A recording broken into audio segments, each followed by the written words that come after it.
Hello viewers, आप सबका स्वागत है फिनिक्स भी लीगल चैनल में। तो आज हम बात करेंगे सुप्रीम कोर्ट के एक बहुत ही लेटेस्ट और एक बहुत ही बड़े जजमेंट का, जो एक लैंडमार्क जजमेंट हो जाएगा टाइम के साथ में, क्योंकि एक जजमेंट में ही इस पर कॉन्ट्रैक्ट एक्ट की भी बात की गई है, इस पर इसमें एडवर्स पोजीशन की भी बात की गई है, और इस पर परमिसिव पोजीशन जो लैंडलॉर्ड टेनेंट की, इसकी भी बात इसमें एक ही केस में 3 जो लॉ पॉइंट होते हैं, साथ में लिमिटेशन एक्ट, उसकी भी बात यहाँ पर कर दी गई। तो 4 लीगल पॉइंट्स को लेकर किया गया है। तो आज हम इसी बहुत ही important latest supreme court judgment के बारे में बात करेंगे अपनी इस वीडियो में।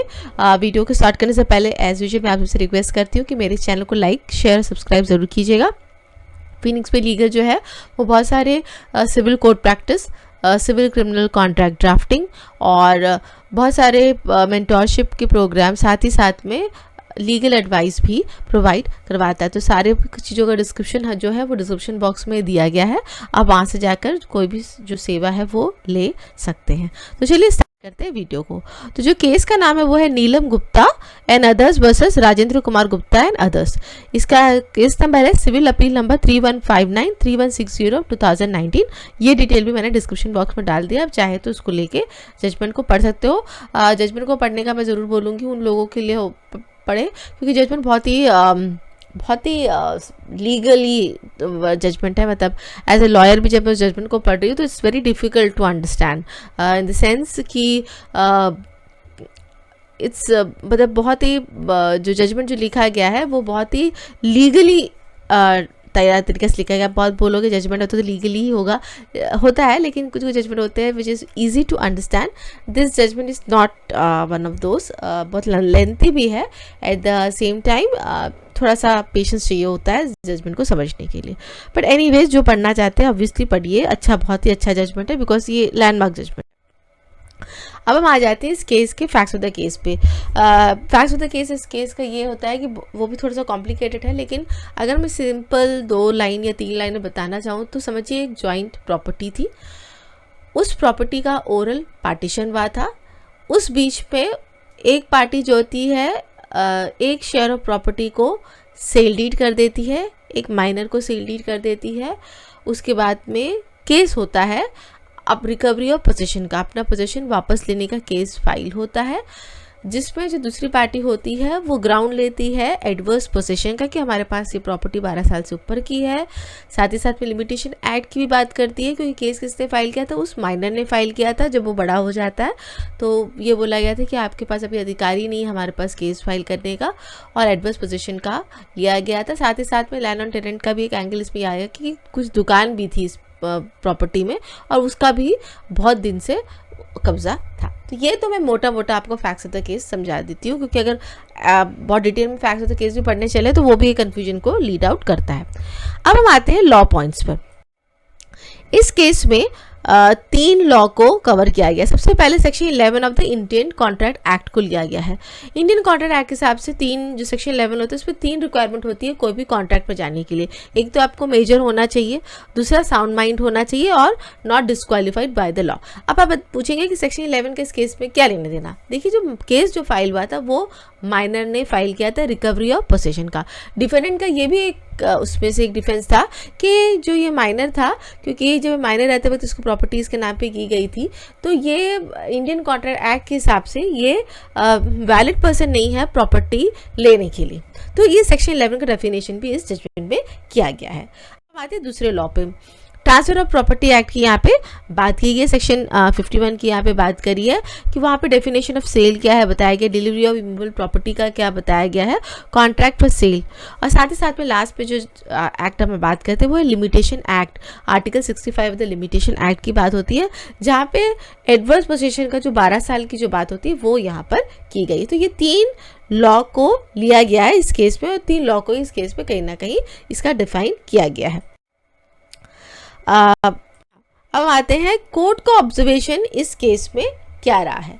ठीक है, तो देख सबसे पहले तो हम सेक्शन 11 का ही डेफिनेशन लेते हैं। तो सेक्शन 11 का जो डेफिनेशन जो कोर्ट ने इस केस में बोला, तो कोर्ट ने बोला है कि जो कॉन्ट्रैक्ट की यहाँ पे बात कही है, यहाँ पे माइनर की जब बात करते हैं तो माइनर तभी कॉन्ट्रैक्ट कर सकता है जब वो मतलब 18 साल, मतलब वो मेजर हो, तभी वो कोई चीज़ किसी को दे सकता है। This is very important. 18 साल के ऊपर होगा तभी वो कोई चीज़ ट्रांसफ़र कर सकता है, तभी वो कोई चीज़ दे सकता है। लेकिन जहाँ तक लेने की बात आती है या जहाँ तक उसको मिलने की बात आती है तो वहाँ पे वो कर सकता है, वो एक वैलिड ट्रांजैक्शन होता है। वो ट्रांजैक्शन इसीलिए इनवैलिड नहीं हो जाएगा क्योंकि वो एक माइनर है, क्योंकि उसको कोई चीज़ मिल रहा है, वो कोई चीज़ खो नहीं रहा है ना, कोई चीज़ दे नहीं रहा है। अब देने का बाद में शायद कुछ गड़बड़ी हो सकती है, वो उतना मेच्योर नहीं है कि वो कर सके। यहाँ पे लेने की बात होती है, प्रॉफिट्स की बात होती है, तो वो एक माइनर कर सकता है, वो लॉ के हिसाब से वैलिड है। सेक्शन 11 का डेफिनेशन यहाँ पर आया। अब हम आ जाते हैं section 54, the transfer of property act की बात करी गई है, नॉट 51, सॉरी 54।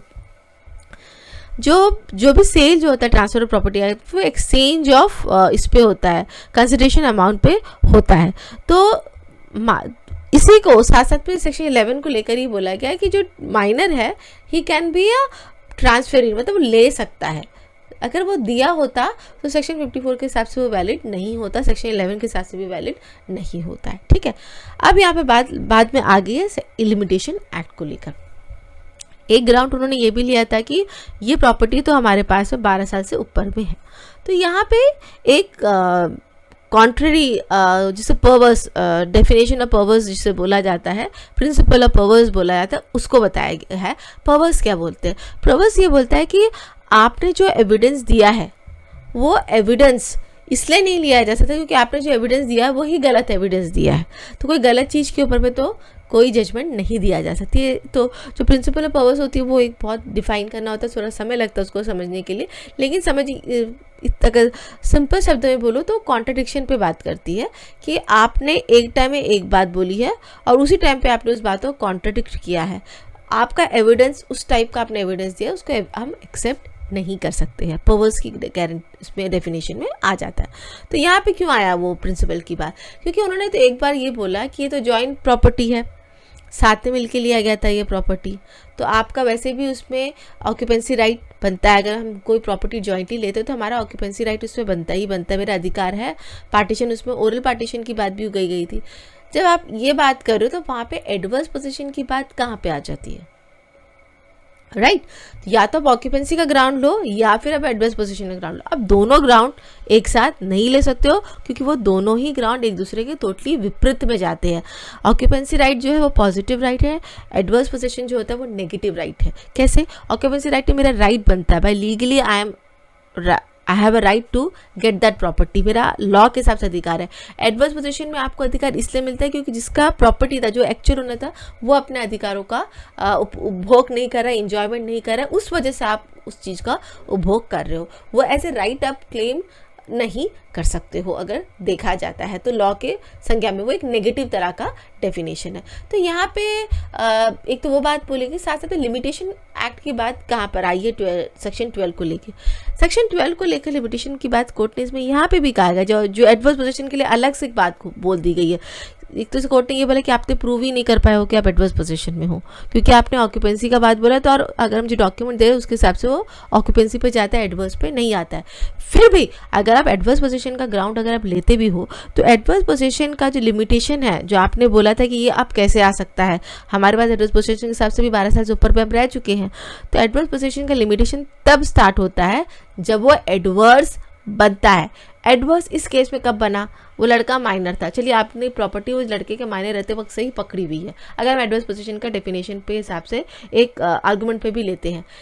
वो लड़का जब मेजर होता है तभी तो वो कोई भी तरह का ट्रांजैक्शन कर सकता है, और जब वो मेजर हुआ और उस वक्त उसको पता चला कि ये प्रॉपर्टी मेरी है, राइट, और मेरी प्रॉपर्टी पे इन लोगों ने ज़बरदस्ती कब्जा करके रखा है। मेजर होने के 12 साल तक वो माइनर के जो माइनर टाइम में जिसे मिला गया तो उसके बाद अधिकार होता था आपको खाली कराने का, उस वक्त वो नहीं केस फाइल करता, पर इस केस में उसने केस फाइल भी कर दिया है। और एडवर्स जो है वो स्टार्ट हो गया है, जो लिमिटेशन एक्ट से वो तब स्टार्ट होगा जब जिसकी प्रॉपर्टी है उसके नॉलेज में जो दिन आएगी, ये बहुत इंपॉर्टेंट है, उसके नॉलेज में जो दिन आएगी तब से एडवर्स पोजीशन का 12 साल स्टार्ट होगा।